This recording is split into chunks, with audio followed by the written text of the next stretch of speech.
கர்த்தருடைய பரிசுத்த நாமத்திற்கு மகிமை உண்டாவதாக. இந்த காலைவேளையில் உங்கள் அனைவரையும் ஆண்டவராக இயேசு கிறிஸ்துவின் இன்ப நாமத்தில் உங்களை அன்போடு வாழ்த்தி வரவேற்கிறேன். விண்துளிகள் வாயிலாக இந்த நாளில் சந்திப்பதிலே மிகுந்த மகிழ்ச்சி அடைகிறேன். நீதிமொழிகள் 21 அதிகாரம் 31 வாசிக்கிறோம்.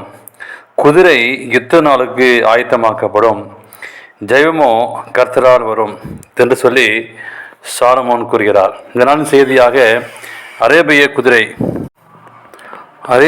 குதிரைகள் சரித்திரத்தில் மிக பிரபலமாக பேசப்பட்டுள்ளது. யுத்தங்களிலும் சவாரிக்கும் இவ்வகை குதிரைகள் உபயோகப்படுத்தப்பட்டுள்ளன. பயிற்சியாளரிடமிருந்து மிக எளிதாக சீக்கிரத்தில் கீழ்ப்படுதலை கற்றுக்கொள்ளும் தன்மையுடையவர்கள். மனிதர்களோடும் சீக்கிரமாய் பழகிவிடும். நீண்ட தூர குதிரை ஓட்டப்பந்தயத்திற்கு அரேபிய குதிரைகள் தான் சக்தி வாய்ந்தவைகள். ஒரு நாளைக்கு 160 கிலோமீட்டர் தூரம் வரை ஓடக்கூடிய வலிமை பெற்றது. இவ்வகை குதிரைகள் சொந்தக்காரர்கள் பாலைவரை பகுதியில் தூங்கும்போது வேறு மனிதர்களாவது மிருகமாவது வந்தால் உடனே அவர்களை எழுப்பி எச்சரிக்கை செய்யும்.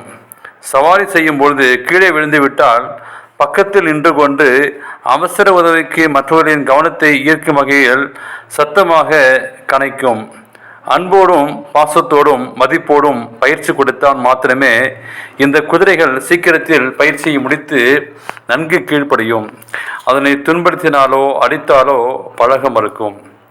இவ்வகை குதிரைகள் பொதுவாக 1,00,000 ரூபாயில் ஆரம்பித்து அதன் வயது, அழகு, செயல்பாடு, திடக்காத்திரம் இவர்களை பொறுத்து அதிகமான விலைக்கு விற்பனையாகும். 1984 அமெரிக்க தேசத்தில் குதிரை ஒன்று 12 கோடி ரூபாய் ஏலத்தில் விற்கப்பட்டது. குதிரைகள் பற்றி வேதாகமத்தில் அநேக வசனங்களை பார்க்க முடிகிறது. சாலமோன் ராஜா தனக்கு தேவையான குதிரைகளை எகிப்து தேசத்திலிருந்து விலைக்கு வாங்கினான். ராஜாவை பார்க்க வந்தவர்கள் சிலரும் குதிரைகளை காணிக்கையாக கொண்டு வந்தனர். ராஜாக்கள் காலத்தில் குதிரைகள் யுத்தத்தில் பயன்படுத்த வேண்டப்பட்ட வகையில் வேதாகமத்தில் முதலில் குதிரைகள் பற்றி ஆதியாகமம் 47:17 குறிப்பிட்டுள்ளது. எகிப்தின் பந்த நாட்களில் குதிரைகளை கொடுத்துவிட்டு அதற்கு பதிலாக யோசேப்பிடம் தியானியத்தை மக்கள் வாங்கி சென்றார்கள். இஸ்ரவேல் ஜனங்களும் ராஜாக்களும் யுத்தத்தில் வெற்றி வாங்கி ஆடுவதற்கு தங்கள் திறனான குதிரைகள் மேல் நம்பிக்கை வைத்தனர். எனவே ஆண்டவர் வெற்றி குதிரை பலத்தில் இல்லை அநேக முறை நினைவுபடுத்தினார். இரட்சகத்திற்கு குதிரை விருதா, அது மிகுந்த வீரியத்தால் தப்பியாது. சங்கீதம் 37:17.